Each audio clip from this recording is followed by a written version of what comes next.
Ager Aketxe is being sent out on loan to Cadiz, CF, where he spent last season on loan from Bilbao. So he's going back to Spain, back to where we got him from, on a loan deal after he played only 14 games in the first half of this season and had 1 assist in that time.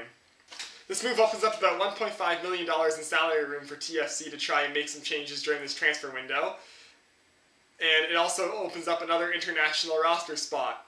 Aketxe was a big signing in the offseason because we gave him $1.5 million, which is the max salary for a non-designated player in MLS. And also, of course, he took up an international roster spot. The hope was that he'd add another creative presence to the midfield, maybe like another Vasquez-type player, add more creativity going forward.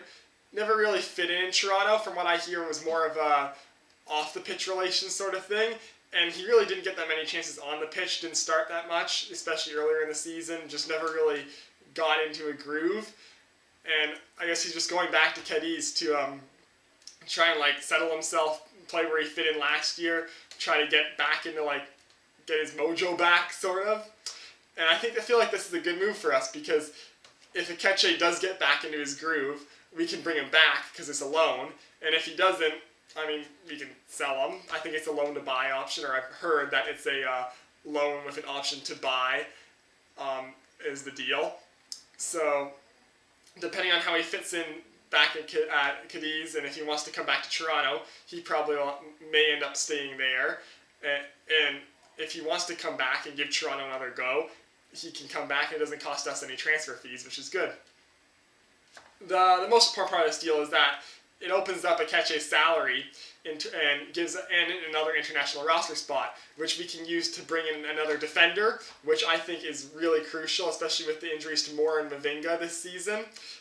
We really do need another presence in the back end just to keep balls out of our own net. We've been giving up way too many goals this season, and also gives us we should go for another striker, especially with the Altidore injury and the fact that Ricketts just hasn't been playing like he was 2 years ago when we first got him, or even last year, really. Ricketts seems to have taken a step down, doesn't seem to have the creative touch of the ball to get in and get into the lineup as a starter. Jordan Hamilton has been playing much better the past 2 games, and I'd like to see him play like this more consistently and play like he has been more consistently, scoring goals. I feel like he could be he could be the third striker that we need just in our system all alone. But I feel like adding another striker would be an important addition for TFC, adding more another option offensively so that we have someone else to bring in off the bench when Altidore comes back, and someone to start right now while Altidore is currently hurt, and maybe get some playtime in during the Canadian Championship run in midweek games so that we can rest Giovinco for MLS games on weekends, and Jordan Hamilton too, because he probably won't be able to play both midweek Canadian Championship games and weekend MLS games for the coming month. Aketxe to Cadiz on the first day of the MLS transfer window on loan. Toronto FC starting off the transfer window right away making moves, which Tim Bischenko did say was going to happen. So I'm interested to see how what we do this transfer window, what other moves we make to try and get us back into playoff contention.